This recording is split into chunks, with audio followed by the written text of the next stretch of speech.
Pleasure for me to welcome the next presenter who is consistent in excellency and depth of understanding. Ladies and gentlemen, please help me in welcoming our next presenter, Sibonga Inkosi Trevor Mbanza.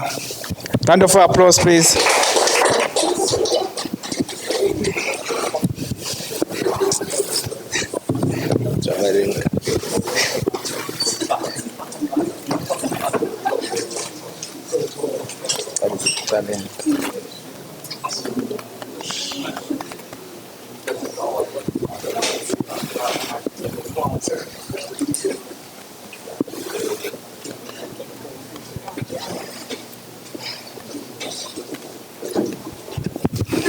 Good morning, everyone.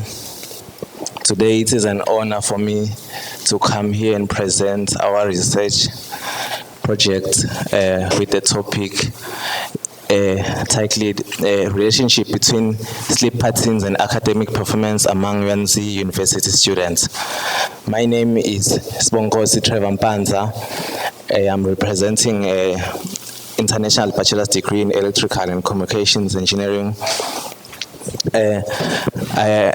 In this project, I was with my co-authors, York, Murphy, Kenley, and Tita, with invaluable support from our professor, Jonathan David White. So to begin with, we know that physiological well-being is directly linked to academic outcomes. This is shown through the global trend links that align with our research that indeed there is a lack of local research in YZU. If you can look at that graph in the global Pittsburgh Sleep Quality Index, which I will refer to as PSQI from now being. So they did show that Taiwan has a high mean global PSQI, but even though that was research for like a big region, we do have lack of specific research on YZU that is linking what is leading to these stressors. So the sleeping stress is what is directly linking to GPA, which we'll uncover as we go onwards.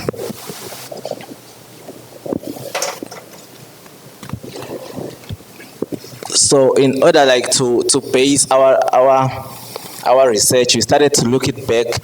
Pitcher and Waters conducted their own research back in 1997, where they came up with the conclusion that sleep deprivation significantly impairs psychological and physical performance.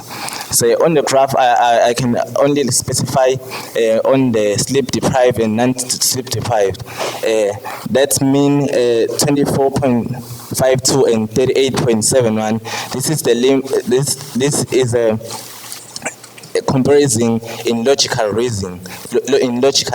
So sleep deprived people had like less mean in the logical reasoning, which shows that they had like issues because of sleep. So their logical thinking tend to be having a bit of a challenge. So also we have a probability of like 5%, which shows that there is an increase in fatigue and confusion to those that are sleep deprived.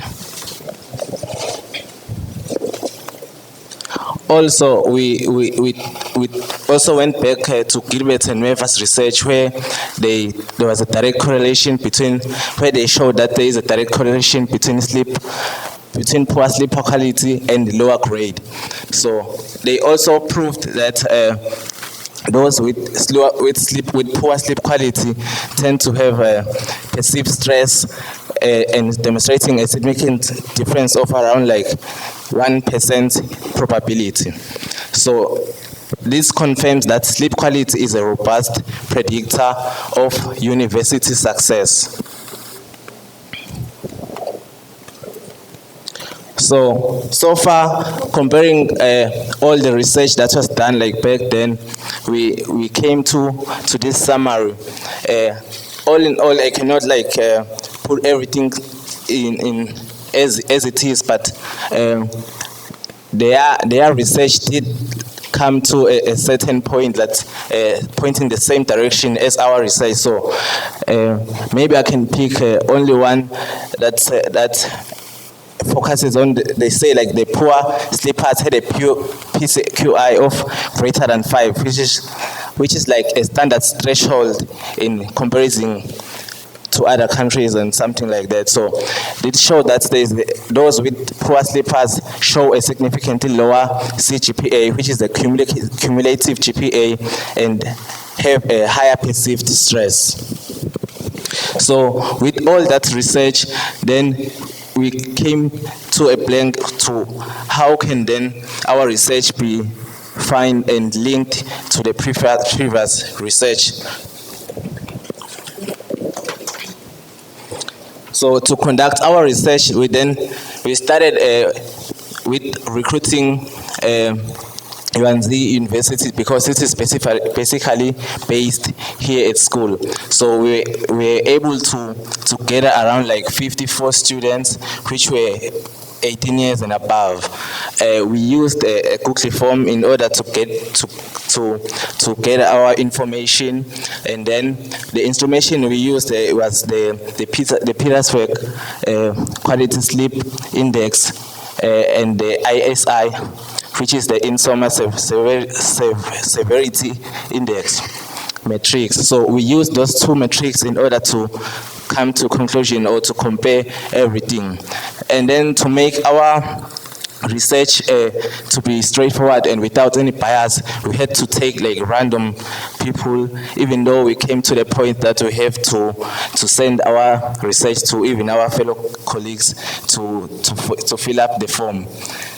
So our variables then led us to comparing then sleep quality and GPA, which led us to even started to get like outputs like this one, where you can see a very weight data, because like you can see like very bad sleep quality, we're able to even get a higher GPA, which we'll try to unpack as we go by as to why there were like these outliers.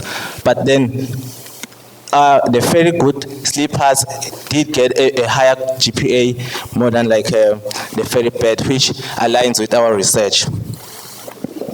So to continue, after gathering our data, we try to make it like random and go to other fields and other measures, but then as we pick the predominant one, which was like the most common because it was a random research, where these ones it was from the arts department and administration, business administration, then electrical engineering was the most common one.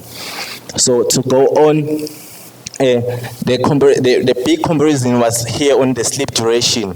If you notice, there's like a very bad like comparison between 6.1 hours and 6.4 hours from very bad. That means like you can think that like very bad sleepers were sleeping like more hours than very good sleepers, which is very sketchy. But then there is a sleep latency, so the very bad sleepers will think they slept like really good or like good hours, but then they tend to stay in bed like the whole night, which we also try to find out reason why then they wrote like they were sleeping high hours even though they were like in the bed, not literally sleeping. So to move on, this is where we were able to get our data to the academic GPA, where we also noticed like they still like very bad sleepers, but still they were able to get like high GPA. Even then, we also have the very good sleepers that go like also a good GPA compared to the fairly bad ones. So after then, we started to look like individual people. We took like random few people to compare their their time traces, like during the week, as to how many hours do they usually like sleep. Still align with our research, because like the normal ones were sleeping around like 7 hours, 6 hours, up to 8, which is really good, and it's also aligned to their GPA, which is also a good one. But then the one that directly correlates with our research, where the poor sleepers, that were sleeping around like 4 hours up to at least 6 hours. And then there's the anomalies one. These ones were the one that had a very severe PSQI, so they slept like a few hours, which was around like 4 hours, the top one. Then we came to our discussion. We can compare the late research that was done, like when I introduced the topic. Then our research also still aligned with what was said by the previous researchers. With that, we came then to our conclusion that the results indeed confirm that the sleep quality is a primary driver of academic stress, and students with very good sleep consistent achieve top tiers GPA, while those reporting a very bad were showing a significant drop in their GPA.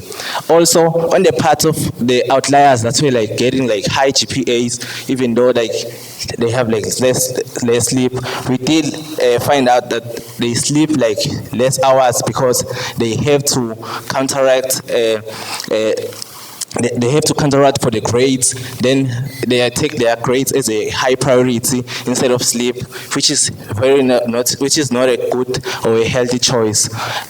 That's all I can conclude.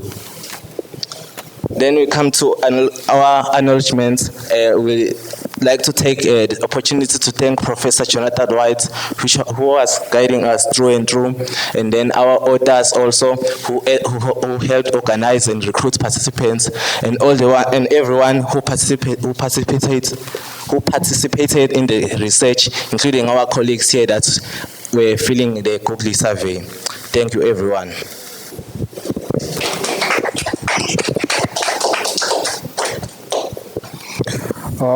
Thank you, Trevor, for such an insightful presentation. So right now I would like to open the floor for questions, and please bear in mind that you have to introduce yourself and state your affiliation before posing the question. Anyone with a question?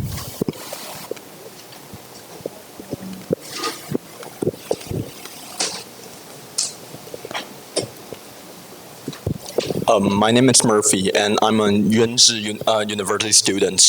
I saw you said C GPA, but I'm not sure about what is that. Can you explain about this?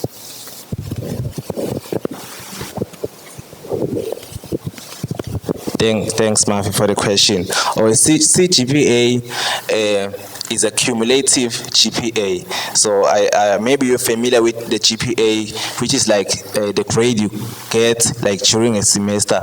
But then the average grade that you get during like the whole of the other semesters up to a certain point is what we call the cumulative GPA, which means it's combining the GPAs from the other semesters, even though if you are at that certain semester. I'm not sure if you understand. Okay. Question over here. Please come closer.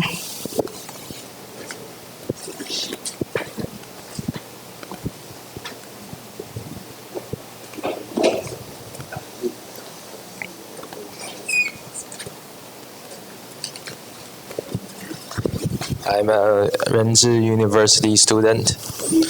My name is Sean, and so if you don't mind, can you go to the second page? Thank you.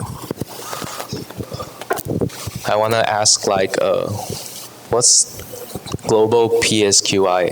And I think third or fourth page, there's also like, not this page. Four. Oh, sorry, 5. Oh, 6. Sorry. ISI. Like I don't get like these two terms and stuff.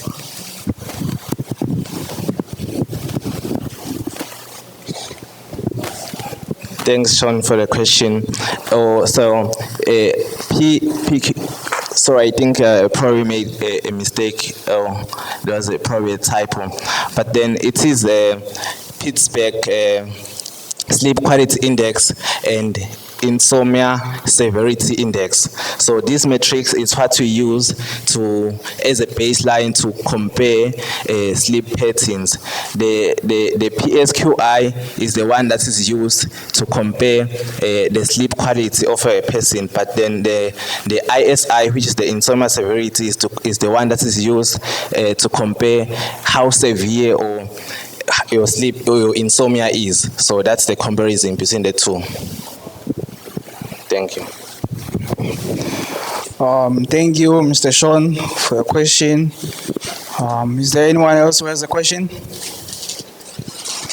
So without further ado, I would like us to give Mr. Trevor a round of applause as he makes his way to the crowd. So for our next speaker, I would like to welcome Melody, as he will be presenting about the points of Taiwanese food for local students and international students. And as he's putting on his PPT, I would like to urge everyone to remember to put their devices on silent and pay attention to what the speaker is trying to say towards us. So, thank you.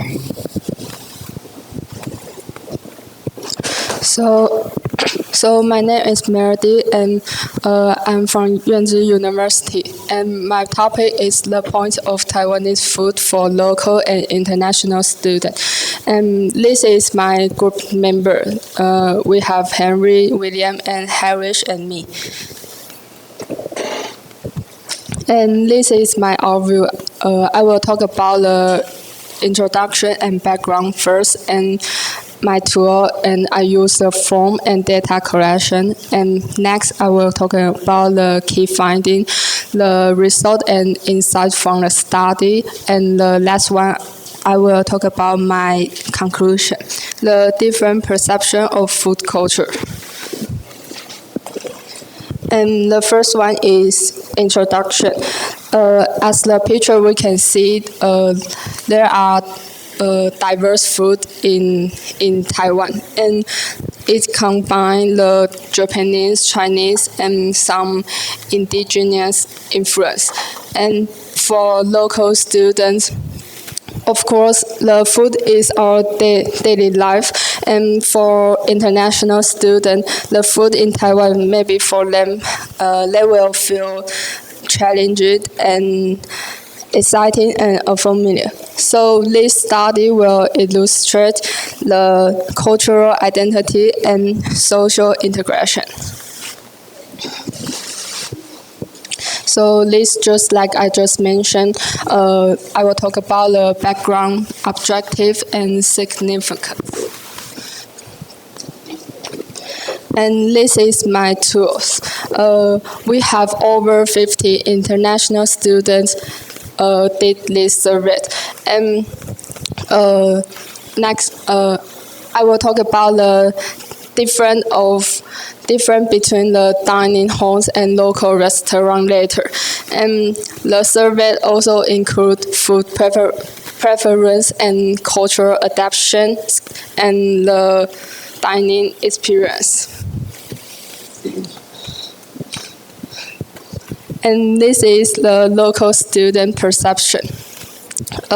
For local students, the food, of course, we will have a strongly connection with family memories and home-cooked meals. And sometimes we are proud of our local specialties.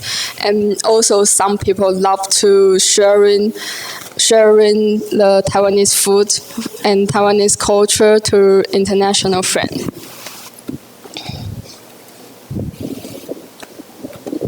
And this is for international student experience. maybe they will feel the different impression when they first try the Taiwanese food. Some people will feel scared and afraid of to try the new food, and maybe some people will feel interested.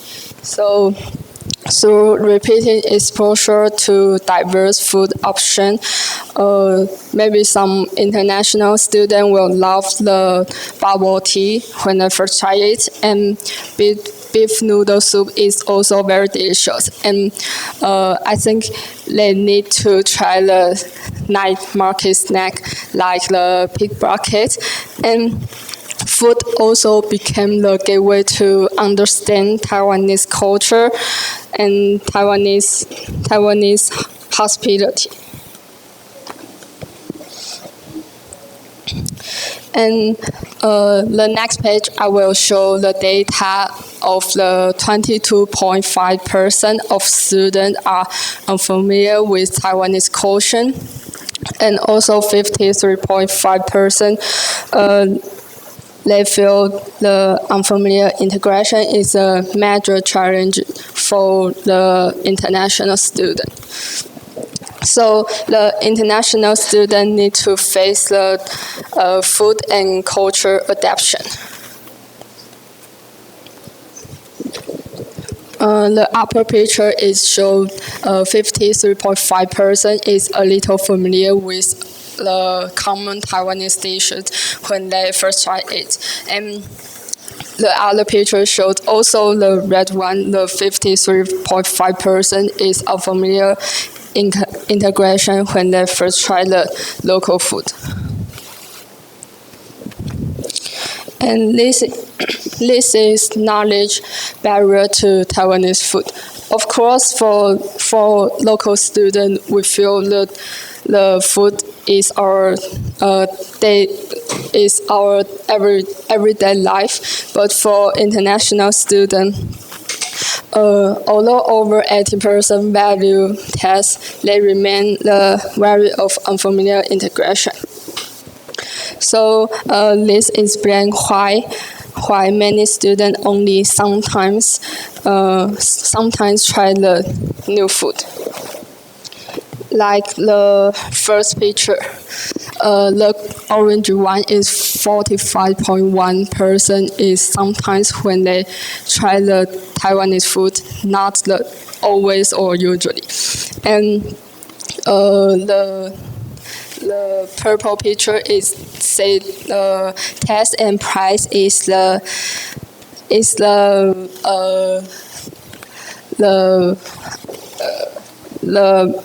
most important for us, for Taiwanese and local students. So this is show the on-campus and off-campus the difference. So the core difference is the on-campus food is the normal and safety choice, but out of the campus, the food is more local and more diverse and more satisfaction. So this picture is said the food in Yuanzhi University. So the green one and red one is 42.3 and 40.8%. So the food in university is for good and okay. And the food outside of the campus for most of people is better than the food in university. So this picture shows the red one and green one is 43.7 and 39.4% is enjoyable and neutral.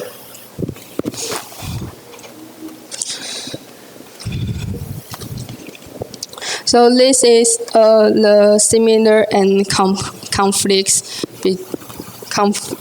between the food.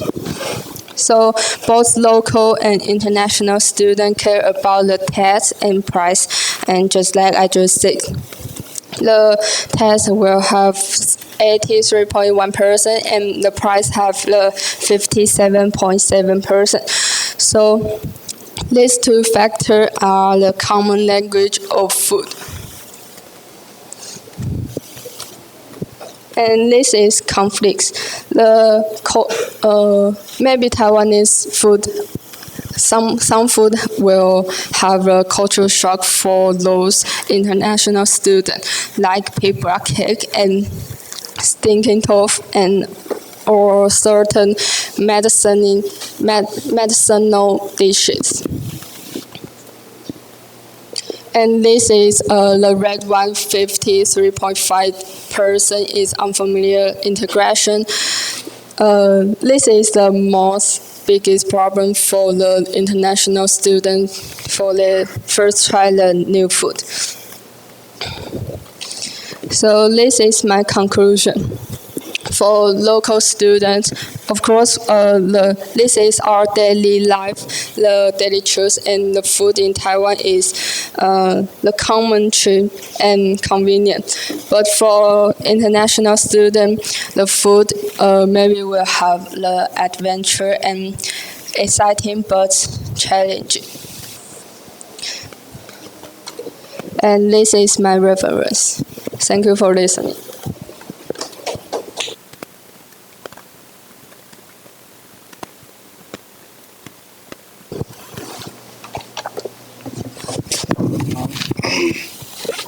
Thank you, Hong Yu Han, for your presentation. So now, as usual, I would like to open the floor for some questions. And before you ask your question, please remember to introduce yourself and state your affiliation. Okay, we have a question over here.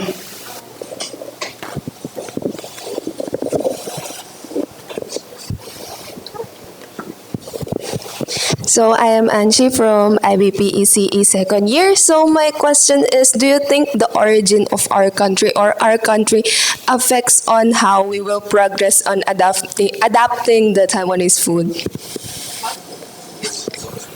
Do you think that the origin of our country, for example, I'm from the Philippines, will affect the adoption or the process of adapting to the Taiwanese cuisine? Did you understand what he was saying? I think he was trying to say where she is from, will it have an impact on the way she adapts to the food here in Taiwan? Because she says she's from Philippines, so will that have an impact the way she adapts to the food here in Taiwan? Do you get it? Seems like the speaker is not getting the question that Angie is trying to pose, but I think they will try to discuss it over dinner so that Angie will explain better what he's trying to ask the speaker, because I seem to also can't get the meaning across. Anyone else has a question? Okay, that's a handful of hands. Okay. My name is Constantine, and sorry. A minute. Because the speaker is struggling with the English, I would urge the local students to ask her in the native language. Maybe that way she will understand better the question that is posed. Hopefully that won't have an issue with the policy of the course. Thank you. so I asking native language. 你最喜欢吃什么台湾食物？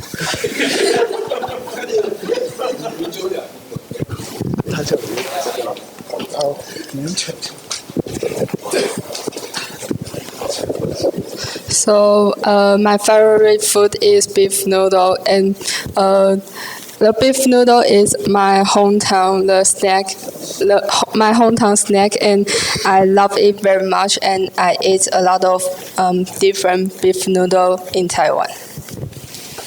Okay. I think with that response, he probably asked what is her favorite food, to those who couldn't maybe understand what was going on. So I think he also had a question.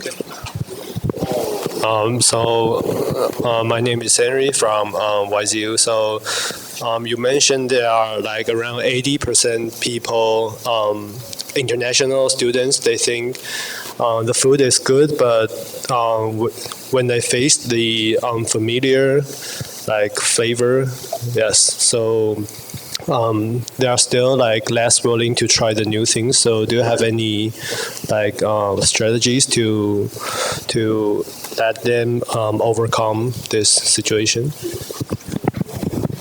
Okay.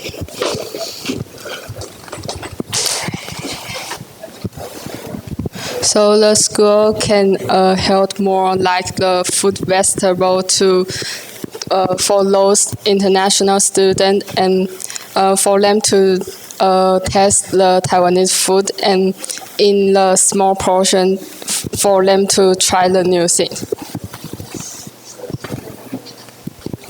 Okay. Was your question answered, Mr. Henry? Okay. Anyone else with a question? Okay. Oh, sorry. Let me start with him.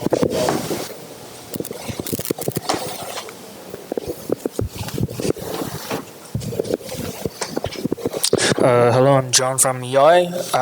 My question is that what's the biggest difference between local and international students' food preference? Did you get the question?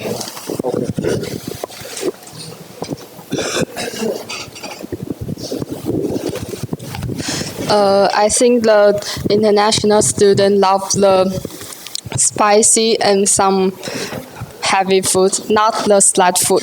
But in Taiwan, we love the slight food for us. Okay. Hopefully that answers your question. Anyone else with a question? I think there was a hand over here. By the look of time, I don't think we will be able to fully process your question. I think you could try to ask her in person over dinner so that you could discuss more about that. So in the absence of time, I would like us to give Ms. Hong Yu Hen a round of applause for her presentation. Thank you. So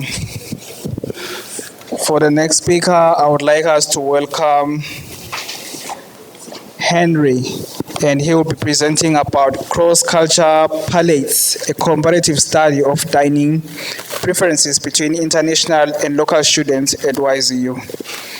So as he's uploading his PPT, I would like to remind everyone to please pay attention and keep the noise levels a little bit low so that he could deliver the message he's trying to get across.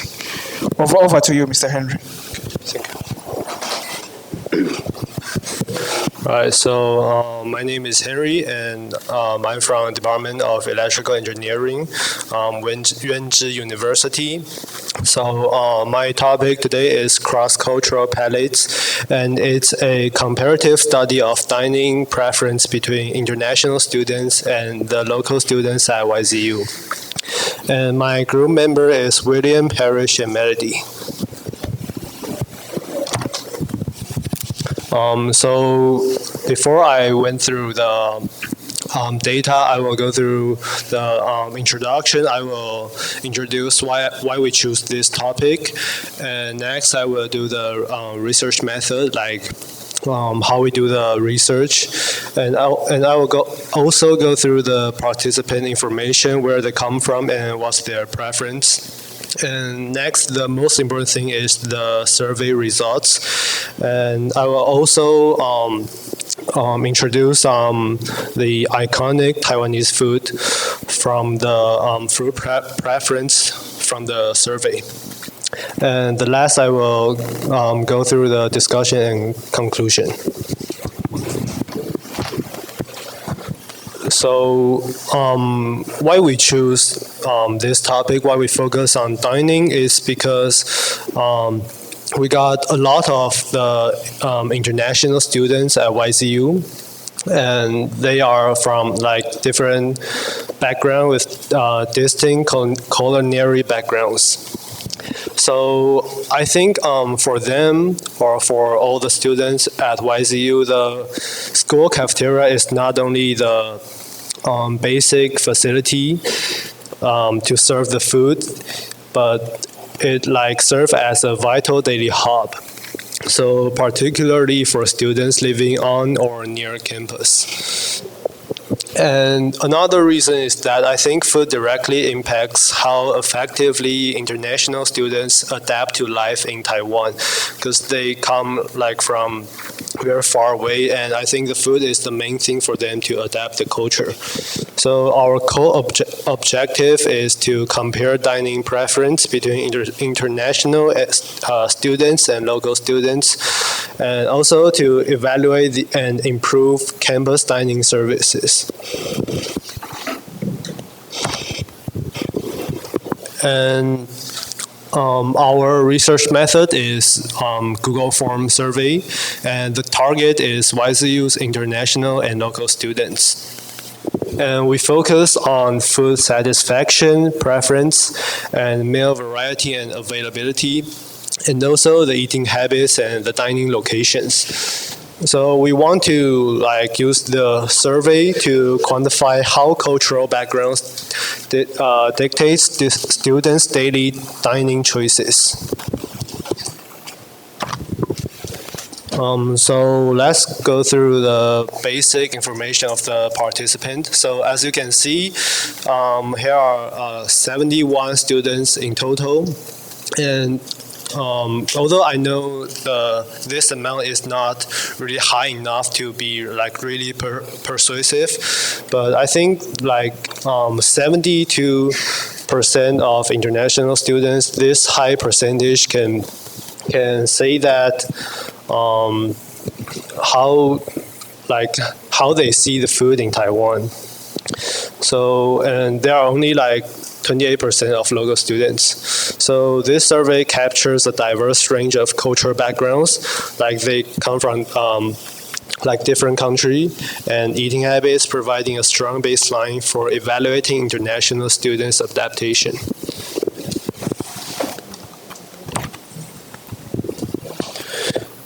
And this shows that international students and local students, how they see the campus dining and the off-campus dining. So for the international students, more than about 60%, they prefer the campus cafeteria. And however, local students, almost 80%, we prefer the outside restaurant. And as a local student like me, I totally agree this data, because when I was a child, so my parents always told me that you have to eat less of the outside food because it's more salty and not healthy. So, but as a child, I just like the McDonald's or the fried chicken or the bubble teas outside. So yeah, so we definitely prefer the outside restaurants. So the key insight is that international students demonstrate a clear reliance on campus dining service, and whereas local students predominantly utilize external food options.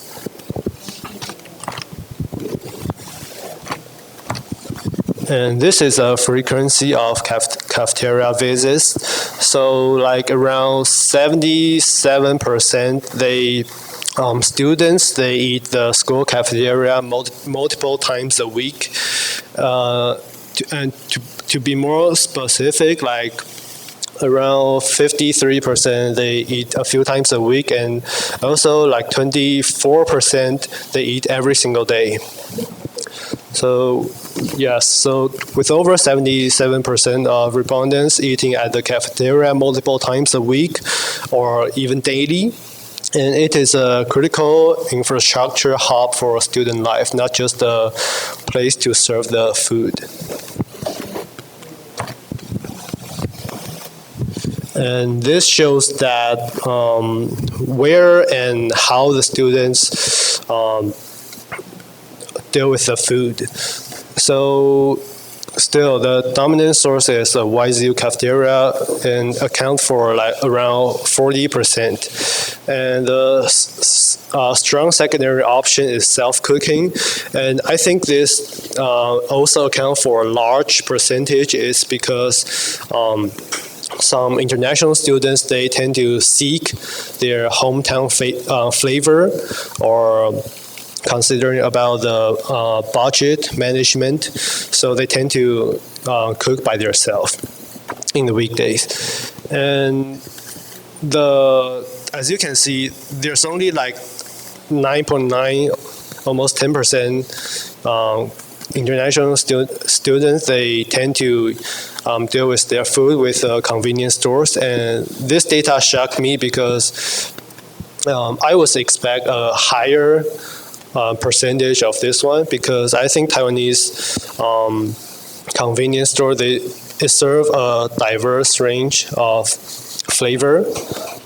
But as a result, this data shows that we still have a lot of space to improve, like to add more flavor to serve the different people from different background. Yeah, so convenience and accessibility drive students to rely on the school cafeteria over readily available convenience stores. So what drives food choices? And this data also shocked me because I initially think that the price is the most thing that the students will consider. However, this result shows that all of the students think the taste is the first thing that they would consider when it comes to dealing with the food. So across all cultural backgrounds, students prioritize food quality and flavor above more convenience and making dining decisions. And these perceptions of campus Taiwanese food shows that like 82% think it is okay or good, but like there's only 5.6% think the food is very good. So I think this shows that there are like significant room for flavor and variety improvements. And these three are like the most preference food from the survey, which is fried chicken, beef noodle, and egg pancake. And these three, I would say, is the most iconic food in Taiwan. Like if I have to introduce the food to my like foreign friends or classmates, I would definitely choose fried chicken and beef noodles. And this shows that 43% think the off-campus food is enjoyable. And the reason is like more variety, stronger local flavors, and more flexible food choices. And only like around 10% think like have a negative comments. So international students has like highly reliant on the campus cafeteria, and the main reason is that they value convenience, accessibility, and meal variety. And for the local students, we prefer the off-campus restaurant because we seek authentic, strong local flavors and flexibility. So the conclusion is clear, right? Because like students from different backgrounds influence their food choices, and I think this shows that. I mean, if I have to make a clear conclusion, I would say that I would recommend the school to improve, like to add more diverse flavor to the school cafeteria to improve, to please like all of the students from different background. Yes. And this is my reference, and that's the end of my presentation. Thank you, everyone.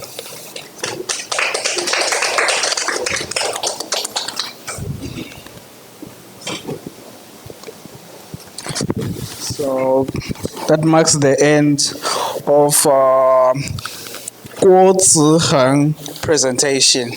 So right now I would like to open the floor for some questions, and please remember to introduce yourself and state your affiliation.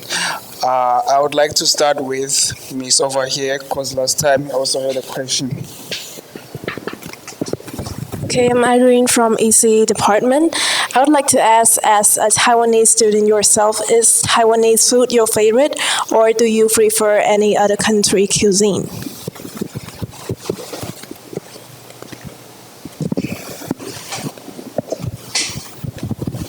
So as a Taiwanese student, I think Taiwanese food is really, really good. But there are still like different dishes from different culture, like Japanese, like sushi, something like that, or like hamburger, French fries from the US.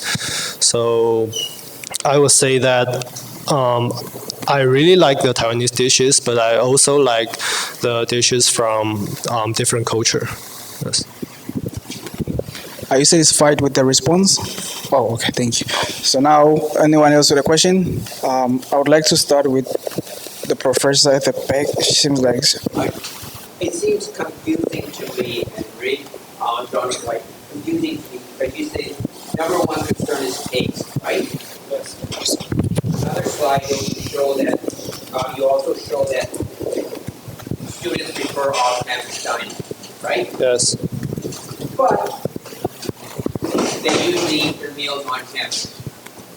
Sorry? The number one reason they choose, students believe the taste off campus is better than on campus, right? Food off campus tastes better than on campus, right?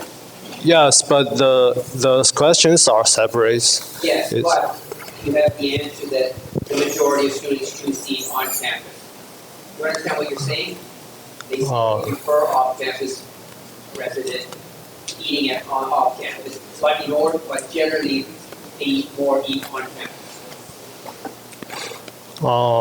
It does seem not make sense. Yeah, maybe I didn't make it clear. So, local students prefer off-campus, and for the international students, they rely more on the school cafeteria. In general, they think the taste is the first option when it comes to food choices. Yes. Does that make sense? Thank you, Professor, for your question. We'll take a question from this fine gentleman over here. So I'm Jay from ECE, and what makes you want to choose this topic? Like, is it because you're just picky, or do you not like the food in cafeteria taste? Was the question clear? Okay. Yes, I think you're right, because I don't think the food of the school cafeteria is really, really good. And another reason I choose this topic is because I think food is food comes to the first option when it comes to the culture exchange, something like that. I think food is like, I can talk about, I can talk a lot with people from different background, no matter where he or she come from. I think food is the common topic we can have a conversation. Yes. Was your question answered? Okay, thank you. In the absence of time, we won't be able to take any more questions. So without further ado, let's give Mr. Henry a round of applause as he makes his way to the crowd. Thank you. So now, without further ado, I would like to welcome our next speaker, who is Kwambo Benji. who will be presenting about the use of AI tools among YZU students. So as he's setting up his PPT, I would like to urge everyone to please to try to keep the noise levels a little bit low. It's a bit distracting for the presenter sometimes. So over to you, Mr. Benji.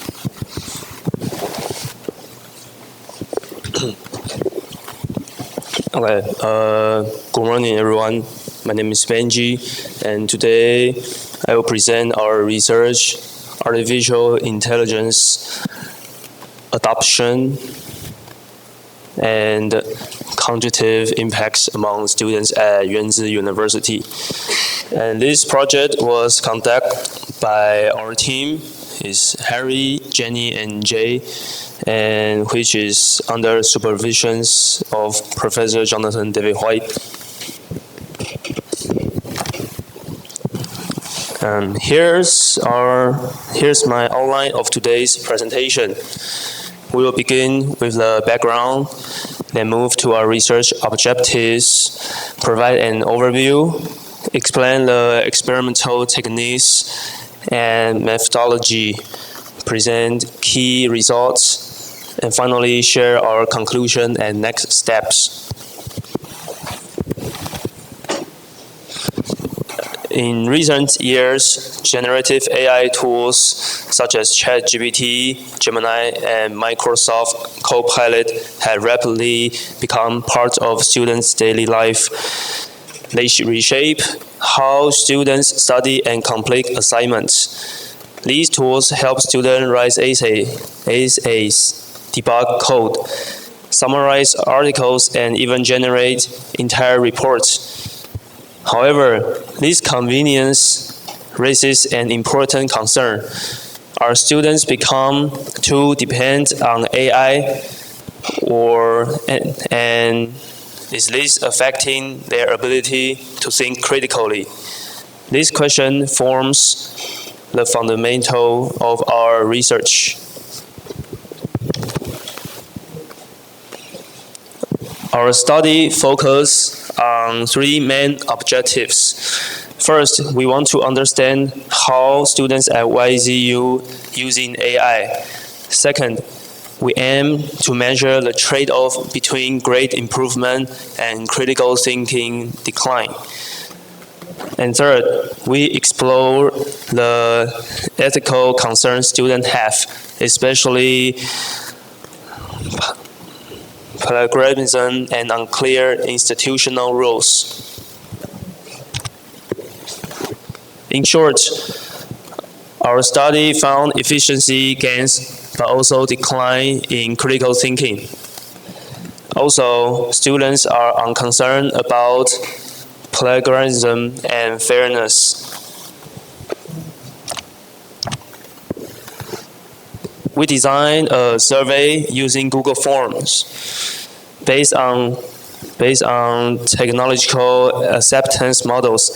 Steps include first, survey design. Second, we random sampling, and then we collect the data and we analyze the data. Finally, we produce the chart.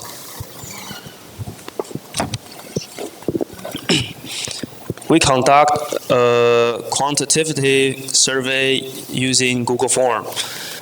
Our participants are undergraduate students at Yuanzi University. Our framework was based on the technology acceptance model, which focused on precise usefulness and ease of use. In this part, let me explain the experimental variables we measure in our survey. First, tool selection. We ask students which AI use they use most frequently, such as ChatGPT, Gemini, Copilot, Grammarly, or coding assistants. This helps us understand whether students prefer general-purpose large language models or specific tools. Second, usage frequency. we measure how often students rely on AI. Daily, often, sometimes, rarely, or never.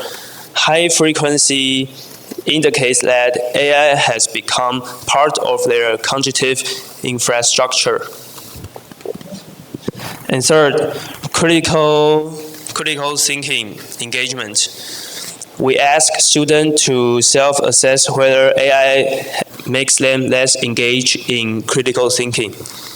Fourth, primary use of AI. We examined where students apply AI most.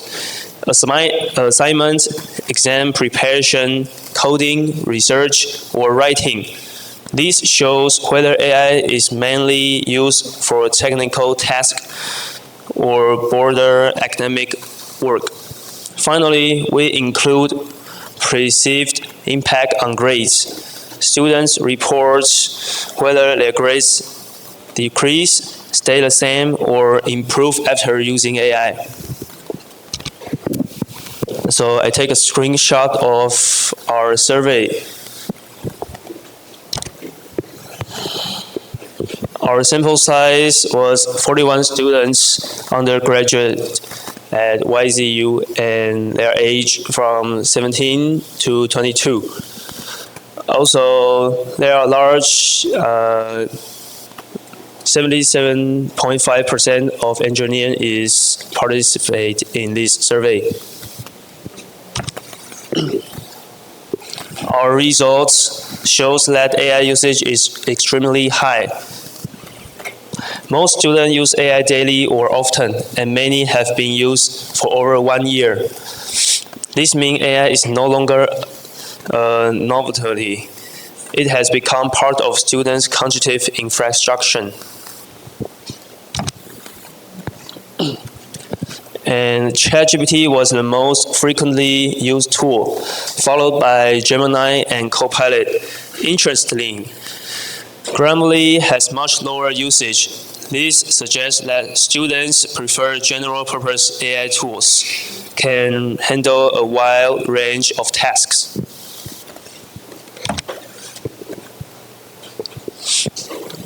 One of the strongest findings that 72.5% of students report improved grades after using AI. Students say that AI helped them complete assignments faster, writing better reports, and debug code more efficiently. In other words, AI acts as a powerful efficiency engine. However, these improvements come with a cost. 46.2% of students admit that AI reduced their engagement with critical thinking. Many students rely on AI to solve problems instead of trying to understand the material themselves. This creates what we call dependency paradox. Better grades, but weaker thinking, also have risk of cognitive authority. Another major finding is that 55% of students want the university to provide clear guidelines on AI use. Students are unsure what counts as cheating, especially because AI detection tools are unreliable. They are not trying to cheat. They simply want clarity and fairness. Based on our findings, we propose 3 recommendations. First, universities should have AI literacy education. Second, assessments should be redesigned to include oral exams, in-class problem solving, and projects requiring human reasons. Third, institutions should establish clear guidelines on how AI can be used ethically. In conclusion, our findings shows that artificial intelligence is a double-edged sword. On one hand, it boosts efficiency and improves grade for many students. On the other hand, it reduces critical thinking and creates ethical uncertainty. This situation can be compared to the ancient saying, "Water can carry a boat, but it can also overturn it." AI, like water, has great power. If guided properly, it can support students and help them succeed. But if it left unchecked, it may undermine learning and integrity. Therefore, the future of education lies not in banning AI, but in teaching students how to navigate it wisely. As the next steps, we plan to improve our survey design.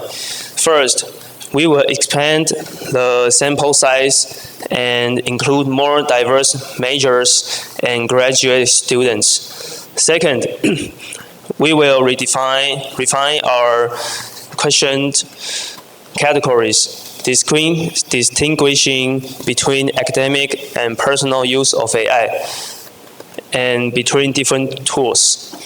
Third, we aim to add longitudinal tracking so we can study how usage change over time. These improvements will make our future research more comprehensive and reliable. This is the end of my speech. Thank you for listening.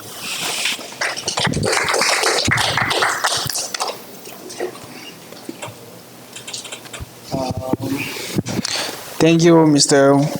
Kwambo, for such an insightful presentation. I'll now take some questions from some gentlemen who have already raised some questions, who have already raised hands.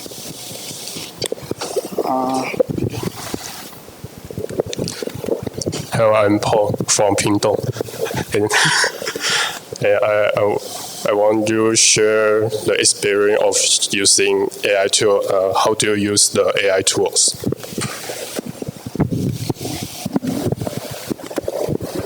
Thank you for Paul asking this question. And I have using AI tools for like about 1 year, and I use it to like search some unconcerned question in class, like because our sections are English.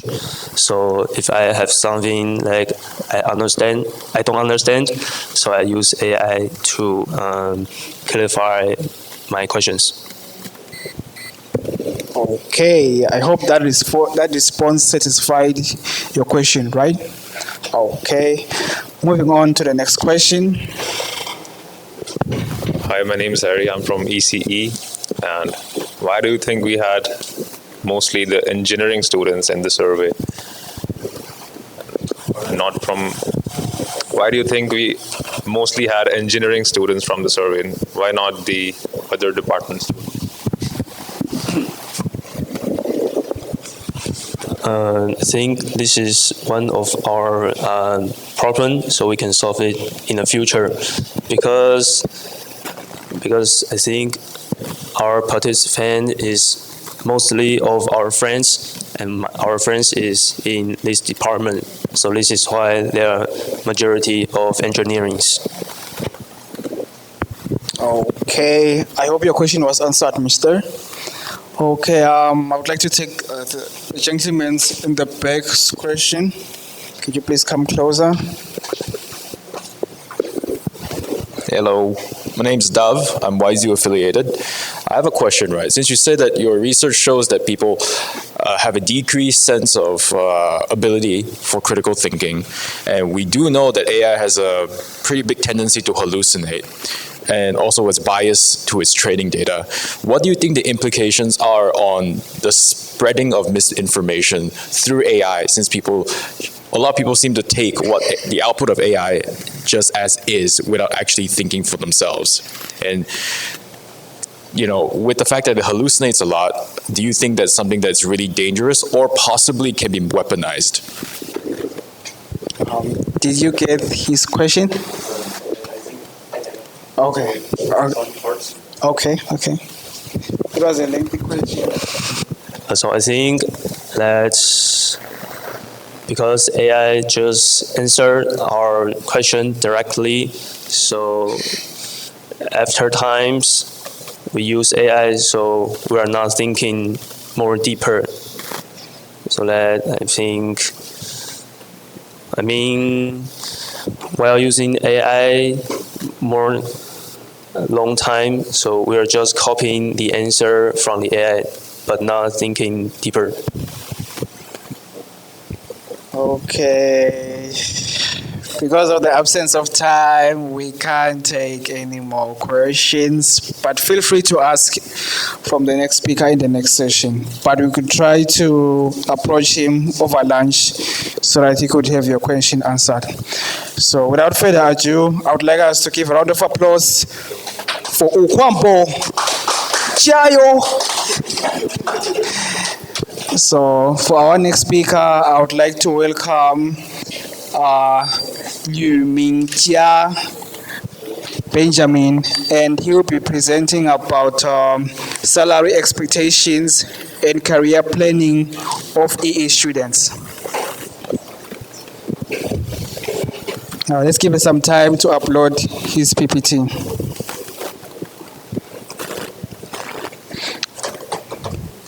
Okay, the stage is yours, Mr. Benjamin. Hello everyone, I'm Benjamin, and today I'm going to present my research topic, which is salary expectation and career planning of EE student. So this research is to understand how electrical engineering students think about their future careers, especially in terms of expected starting salary, preferred working hours, academic performance, and future plans. As engineering students, many of us are preparing to enter fields such as semiconductors, electronics, communication software, or power systems. Because of this, salary expectation is not just about money. It also reflects students' confidence, career goals, and understanding of the job market. So this is my outline. So first, I'll introduce the motivation for this research. And second, I will introduce the hypothesis. And third, I'll describe the method, including the questionnaire design and the data collected. Then I will present the results, focusing on academic performance, working hour, and career location. And finally, I will give the conclusion and explain what these findings suggest about EE students' about career planning.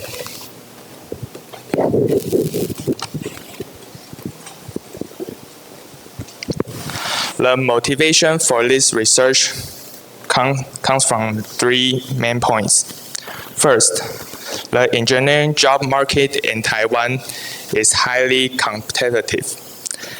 Electrical engineering students usually have many career choices, such as working in semiconductor companies, technology firms, research and development departments, or even going abroad for further studies. Second, student decision-making before graduation is very important. Many students begin to think about questions like, what should I work in Taiwan or abroad? Or what salary should I expect? Or should I continue my studies? This question can strongly affect how students prepare for their future careers. And third, there's a lack of local data. We often hear general information about salaries in Taiwan, but we do not always know what students in our own department actually expect. Therefore, this research focuses especially on electrical engineering students at Yuanzi University. The main research question is, what do EE students expect from their first career step?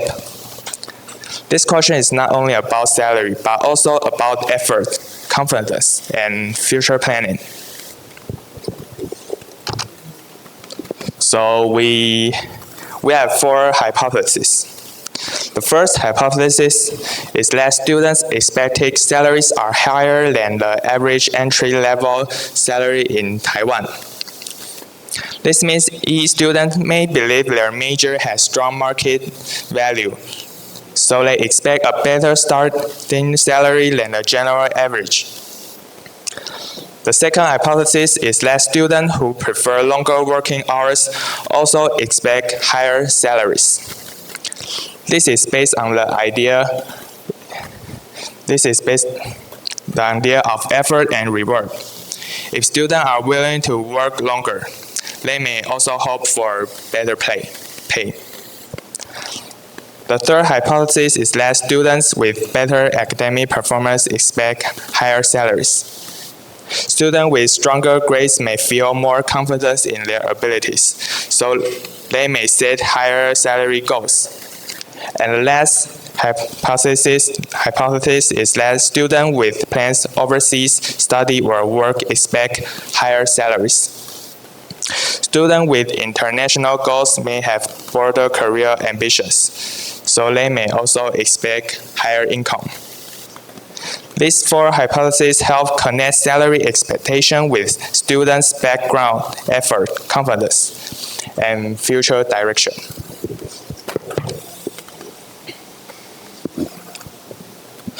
So the method used in this research was used by Google Form. And the questionnaire collected several kinds of information.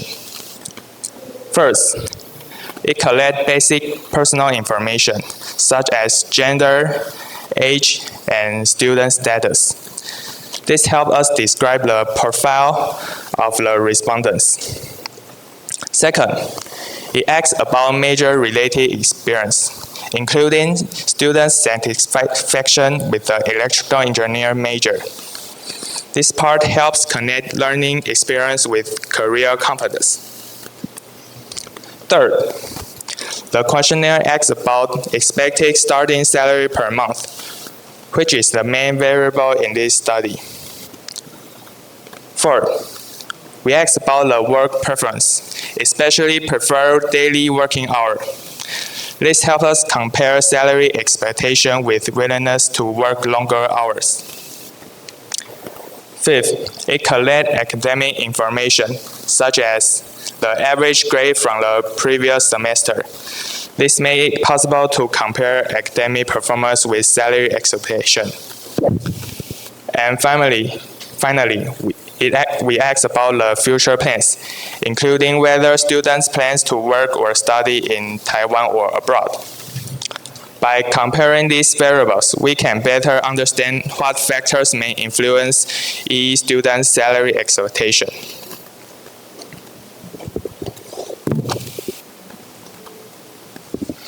So this is our result.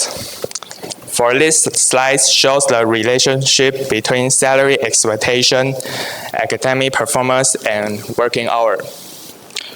From the chart, we can see that salary expectations are not evenly spread across all groups. Many students' expected salaries are concentrated in the middle range, especially between 30,000 and 60,000 per month.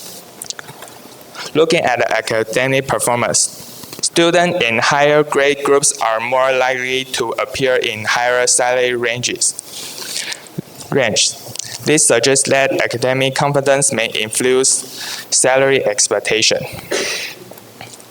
Students who perform better academically may believe that they have stronger professional skills, better problem-solving ability, or greater competitiveness in the job market.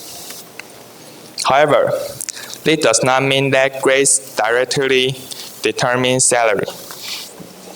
It only shows a possible pattern. Salary expectation can also be affected by internship, family background, industry knowledge, personal ambition, or understanding of the market.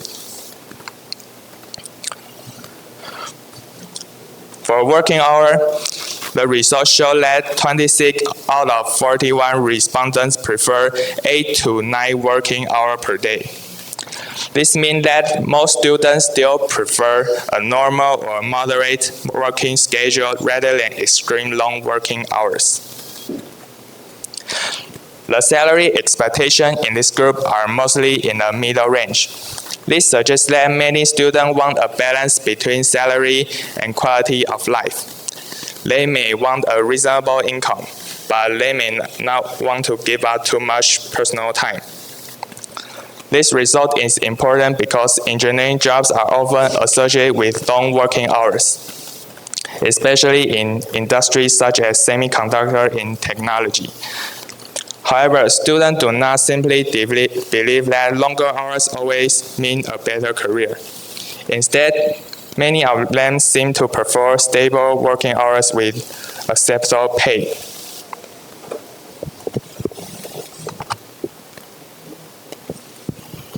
So this is our second slide of the result. This slide compares salary expectation between students who plan to work abroad and those who plan to work in Taiwan.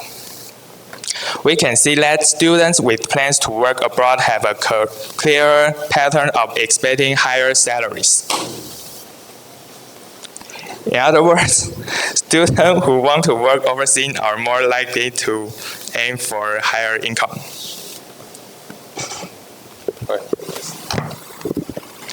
So in conclusion, this research shows that electrical engineering students at Yangtze University generally expect salaries that are above the lowest entry-level range. First, many salary expectations are clustered around 30,000 to 60,000 per month. This suggests that students do not expect only the minimum starting salary. Instead, many believe that their engineering background gives them stronger value in the job market. Overall, salary expectation is not only about money. It also reflects how students understand their major, their abilities, their future direction, and the job market. Thank you for listening.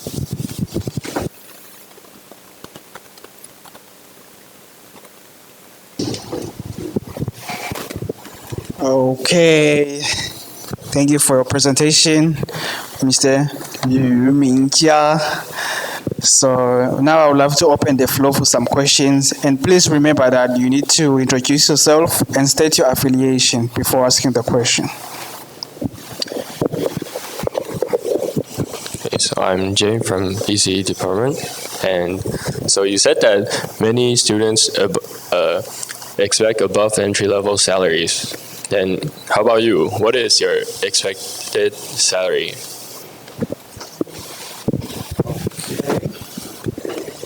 Was the question clear? Okay. For me, I think above 50,000 is okay. It's the ideal salary for me. Okay. Does that satisfy your question? Okay. Let's take a question from this gentleman.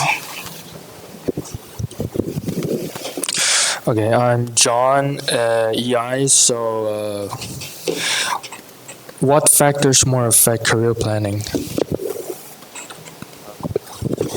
Seems like you must have read his mind. You just moved the slides while he was asking. You're a magician, huh? Can you repeat the question again? Okay, can you please come again?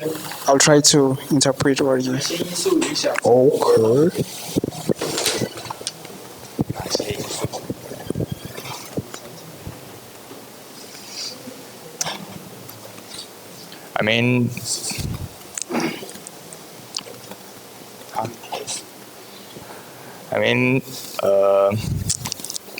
There's a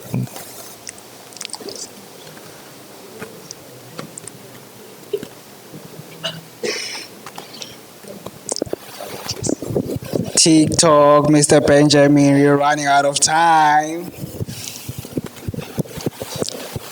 This is a hard question for me, and I think this not a. I think I can answer the question of this because we didn't discuss the factor of this. Thank you. Okay. Don't feel ashamed because of that. It happens in the research field. Sometimes some questions, they are mind-blowing. Anyone else with a question? Let's take this one here. We're running out of time, but I'll get you the next time. Well, I'm Paul from BEEC. Because the AI era has arrived, the demand in the technology industry will continue to grow.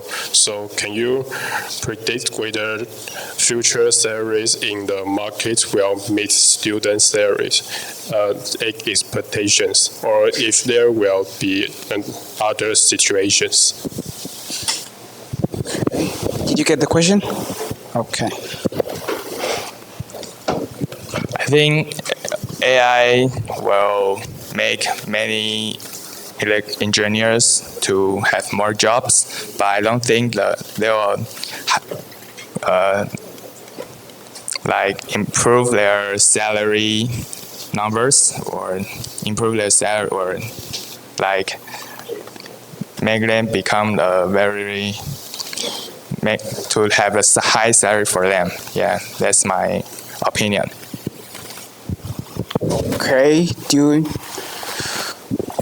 Okay. Thank you, Mr. Benjamin, for your presentation. Let's give a round of applause as we go to the floor. Okay. Without the waste of time, I would like us to welcome our next speaker, which is going to be Harry, and he'll be presenting about comprehensive analysis on AI adoption and cognitive impacts among students at YZU. So as he is about to upload his file, let's have a quick reminder about the rules that we're supposed to follow. Let's try by all means to keep low levels of noise to avoid distracting the presenter. And of course, keep our devices on silent for the same purpose as well. Over to you, Mr. Harry. Thank you. So, good morning, everyone. My name is Hardik Chawla, and today I'm going to present our research that is titled Comprehensive Analysis, Artificial Intelligence Adoption and Cognitive Impacts Among Students at Yonsei University, Taiwan. So this research was done along with my teammates under the supervision of Professor Jonathan David White from Department of Electrical and Communication Engineering at Yonsei University. So our research investigates how students use different AI tools, and more importantly, what are its benefits and impacts on learning and critical thinking. So today's talk is divided into 5 parts. First, I'll talk about the motivation behind this research. Then we'll get onto the dependency paradox. Next, we'll see the methodologies and participant demographics.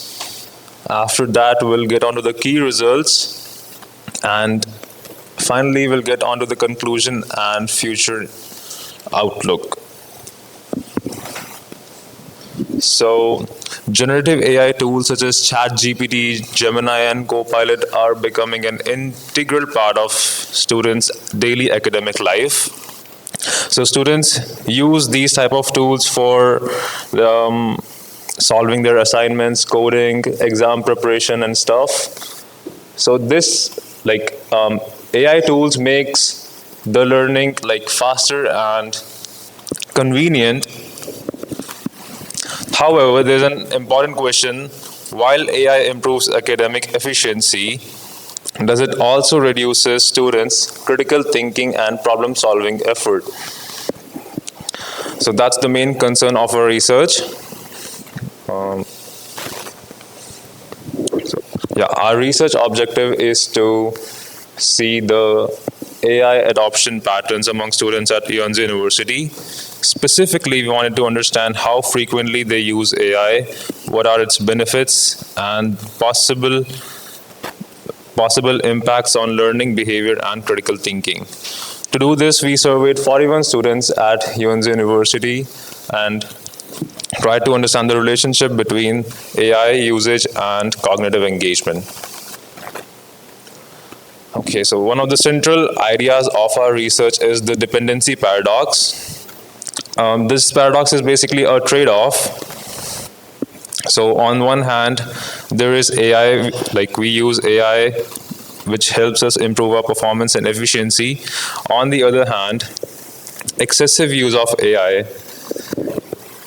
is like excessive use of AI may reduce independent thinking and problem-solving effort.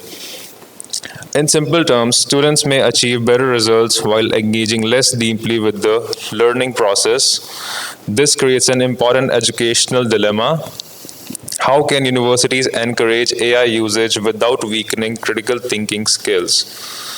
This paradox became the foundation of our analysis. So to explain this phenomena, we used cognitive load theory. This theory states that learning requires mental effort. Normally, students strengthen understanding through active problem solving and cognitive struggle. AI tools reduce some of this effort by quickly generating answers, explanations, and summaries. As a result, students may complete tasks faster but retain less conceptual understanding. So for this study, we used quantitative survey analysis. Data was collected using anonymous Google Forms. The survey included multiple choice questions, frequency analysis, and Likert scale response, which measured impacts on academic performance and critical thinking. So this slide shows the participant demographics of our survey. We surveyed 41 students from Yonsei University. As you can see from the pie chart, 77.5% of the students belong to engineering or technology-related majors, and rest everyone else were from non-engineering disciplines. And the majority of the students were aged between 17 and 22, which represents the typical undergraduate population. So most respondents were okay. So like this demographic is important because engineering students frequently interact with AI tools for coding, technical assignments, and computational problem solving. So this graph represents a strong AI usage. Okay. This graph shows how frequently students use AI tools in their academic activities. On the horizontal axis, we have the usage frequency categories: daily, often, sometimes, rarely, and never. The vertical axis shows the number of students. As we can see, daily and often students opted mostly for daily and often, and very few opted for rarely and never.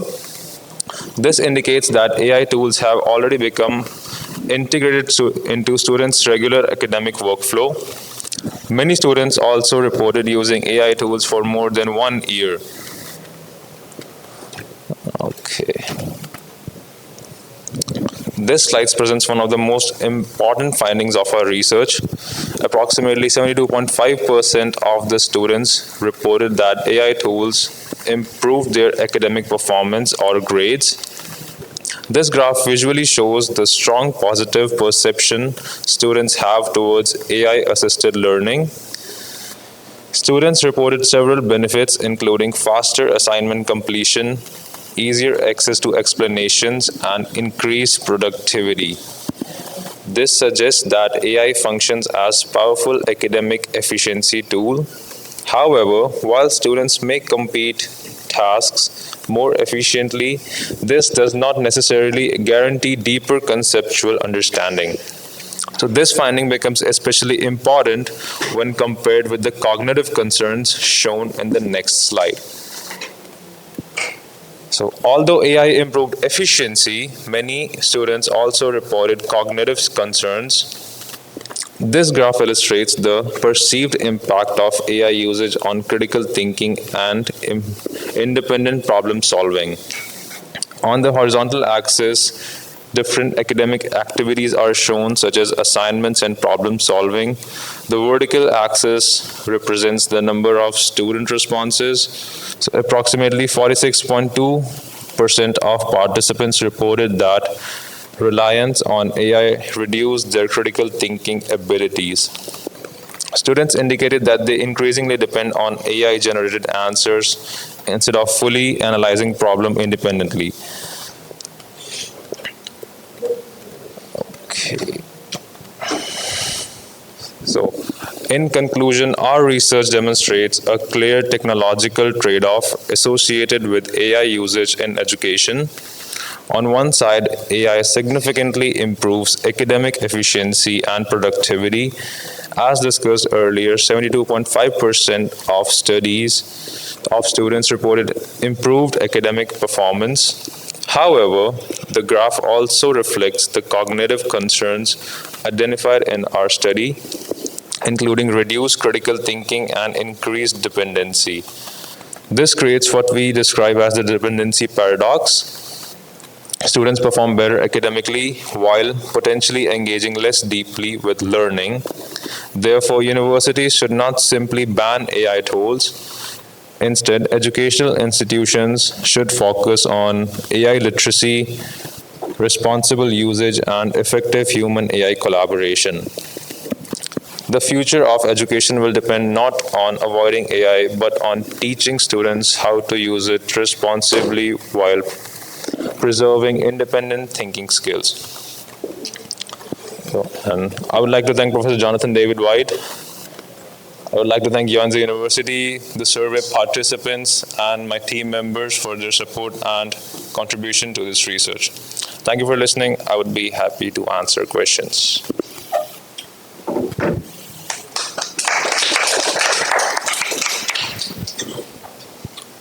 Okay.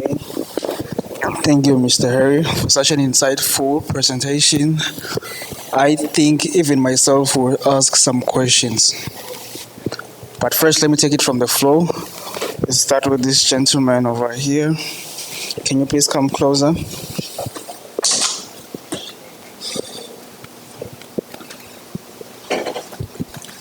Thank you. Oh, my name is Trevor, a YZU student. So on your slide there was this part where you were showing on the cognitive. Can you? Yes, no, this one, yeah. I noticed like at the beginning you said like there were around like 41 students, but like when you try to add up, it's a total of 40 students here. What happened to the other one? At the beginning of your slide, I think maybe you said 41 students were, yeah. But then when you add this up, it's a total of 40, if I'm not mistaken. So what happened to when you add the total of number of students in your... Mr. Harry, you miscalculated.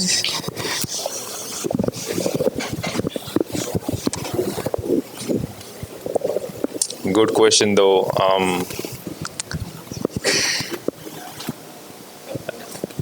I don't know actually how it happened.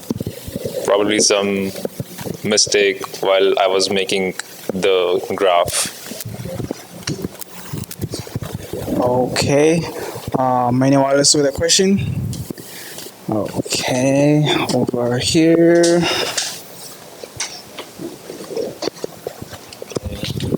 Hi, my name is Hauser, and which AI tool you most frequently use, and how are you doing with this? Did you get his question? The AI tool I most frequently use is Google Gemini, and it's good. You can create images with it, make videos, and it's good. Okay. Let me ask my question first before we're out of time. You will excuse me, Mr. over there. Mr. Harry, I was really quite impressed with your presentation, and I would also like to know what could you say is the biggest takeaway from your research? The biggest takeaway of my research is the technological trade-off. Like AI increase our productivity and helps us get better grades and good academic efficiency, but excessive use of AI may lead to a degradation in cognitive thinking and problem solving. Okay, yes, I was able to get my question answered. And I remind everyone, please try to be a little bit more audible because my colleague in the back is struggling to note down your name. So whenever you're introducing yourself, please try to be more audible and be specific with your affiliations. In the absence of time, I would like to end Mr. Harry's talk. And yeah, let's give a round of applause as he makes his way to the floor. Okay. For our next talk, I would like us to welcome our speaker, Harish Ram, and he'll be presenting about the perceptions of Taiwanese food among local and international students. Is everything okay, Mr. Ram?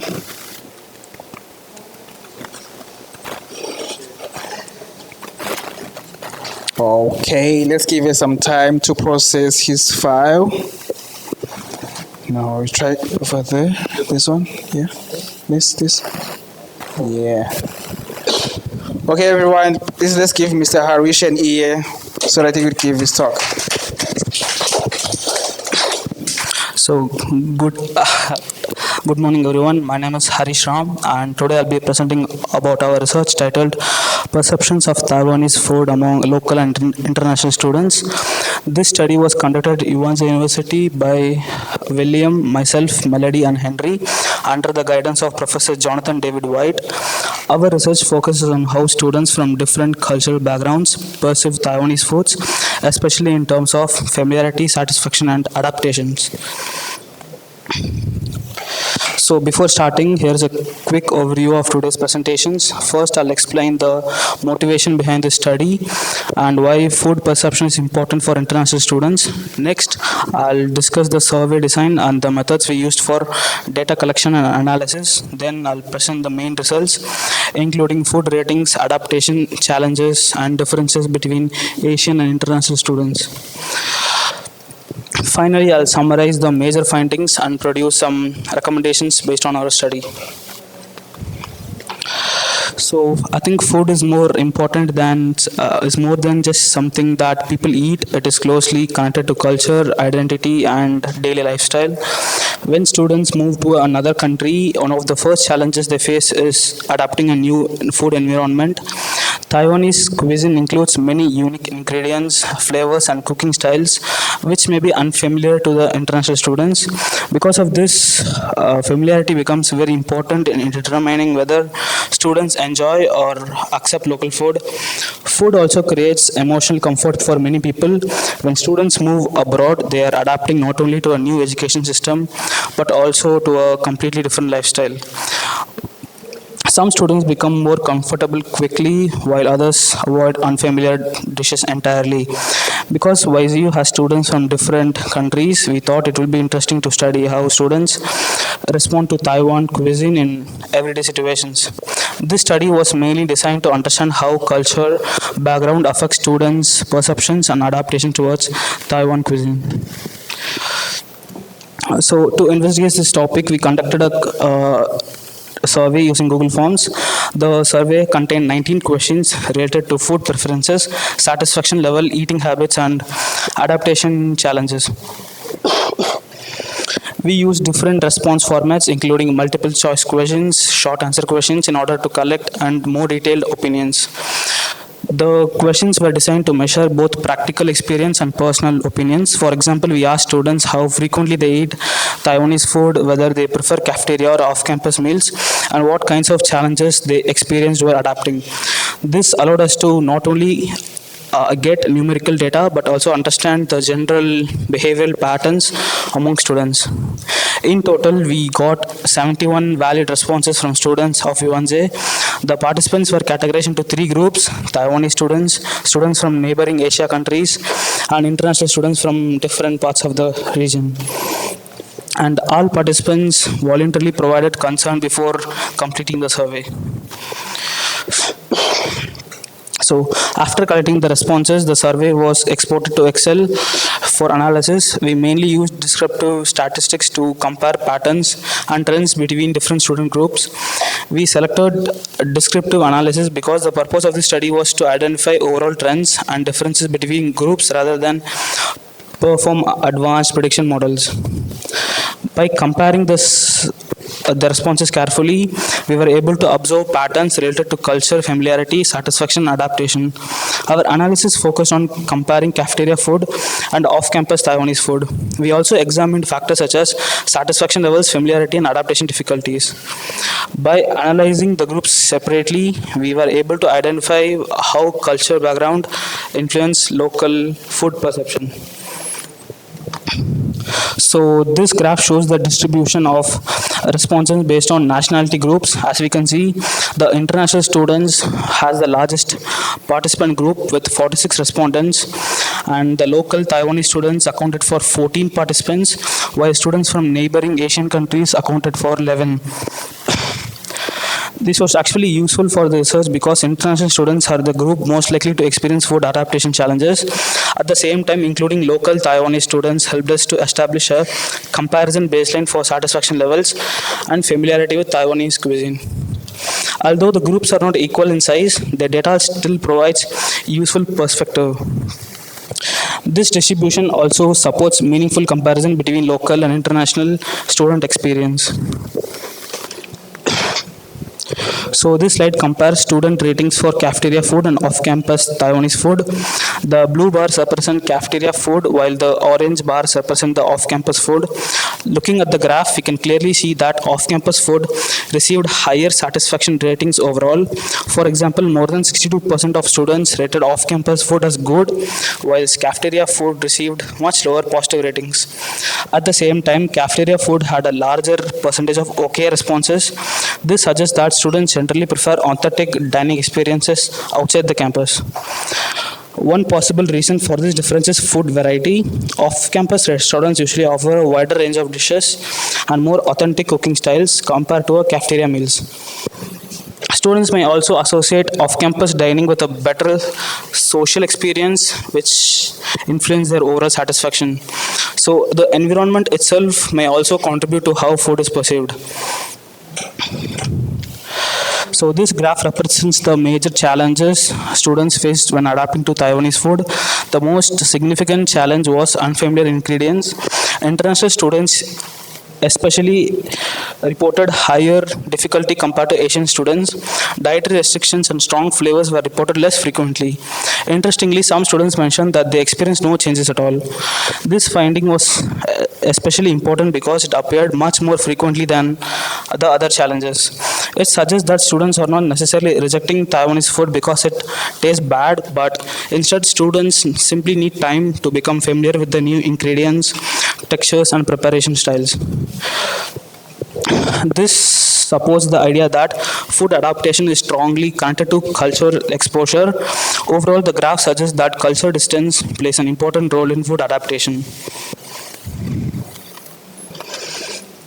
So this pie chart focuses especially on Asian students' perception of Taiwanese food. Most Asian students rated the food positively, with the majority selecting good. Only a small percentage reported poor experience. This result may not be very surprising because many Asian countries share the similar cooking ingredients, rice-based meals, soup dishes, and flavor profiles. Based on these similarities, Asian students may adapt faster and feel more comfortable trying Taiwanese food. This indicates that cultural proximity can significantly improve food acceptance and satisfaction. Overall, Asian students appeared more familiar and comfortable with Taiwanese cuisine.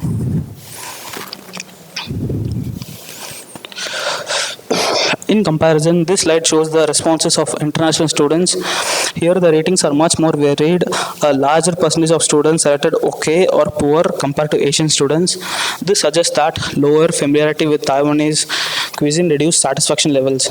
The adaptation process for international students appears lower because the food environment is more culturally different from what they are used to.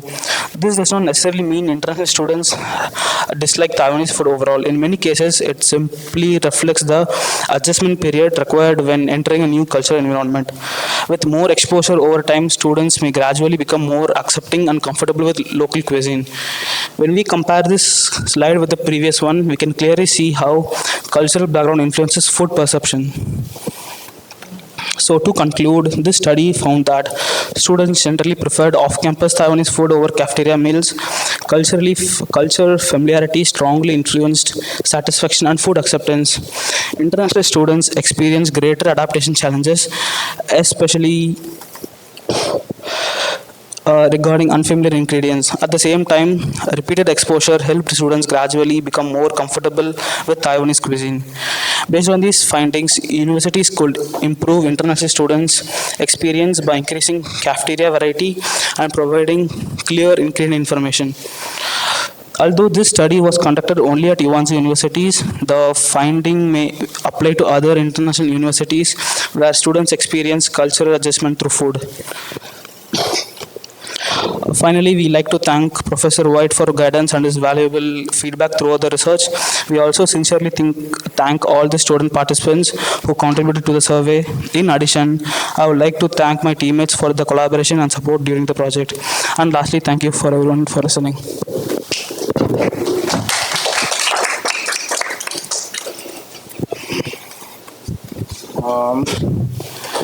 Thank you, Mr. Harish, for your talk. I would like to open the floor for some questions, and please keep in mind to be a little bit louder when introducing yourself and stating your affiliations. Let me start with this gentleman in the front. So I'm Harry from ECE. So my question is, do you think international students' perceptions of Taiwanese food would improve over time if they stayed in Taiwan longer? Did you get the question? Okay. I think that's what our research paper is based on. I think the more you get adjusted to the culture here, you get used to the food and you'll actually enjoy it. Okay. Mr. Harry, was your question answered? That's it. He raised it first. Let me start with him.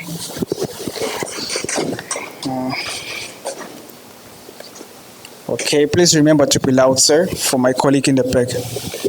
Thank you. My name is Trevor. I am from ECE.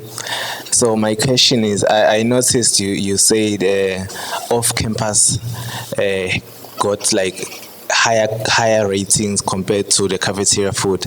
So why do you think is the reason behind that?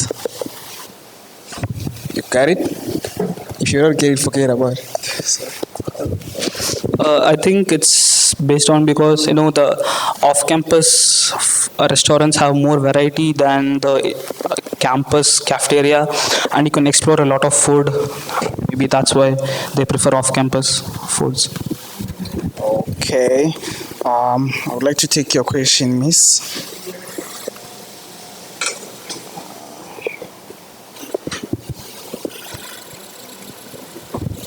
So my name is Anshi from IBP ECE. My question is, as an international student yourself, what are the challenges that you faced while adapting to the Taiwanese cuisine? Sorry, just before you go, were you able to get the name? Okay, okay. The challenges I faced is mostly I don't eat beef and I don't like a lot of dishes with garlic and soupy texture foods. So yeah, that's the main thing that I didn't adjust. Okay, I hope your question was answered. Anyone else with a question? Okay, you have to you have to come closer. Oh, sorry. Okay. That was me. Hi. Hi, my name is Dav, again, from YZU. So I remember in my first year here, I basically exclusively eat in the canteen. I basically go nowhere because, and sort of in my current third year, I kind of go out more often, but I still stay in the canteen a lot. And so I saw this trend where a lot of the first year students will stay in the canteen while a lot of the senior students will go out. So how did you manage to sort of account for that and make sure that you don't have too much of a sampling bias over there?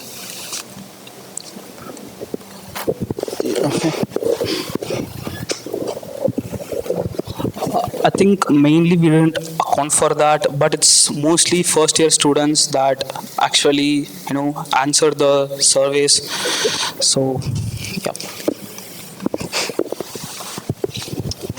Okay. In the absence of time, that marks the end of our session 2 for the conference, and okay. And I would like to pass it to my colleague for. All right, thank you so much. Okay, so it's lunchtime now. The department has gracefully provided us with food, and there's 3 options. As you guys know, there's a vegetarian option and then a non-vegetarian option, which is 2 options. But there is 1 fish, the majority is pork, and then 3 vegetarian. So at the back, you'll see that.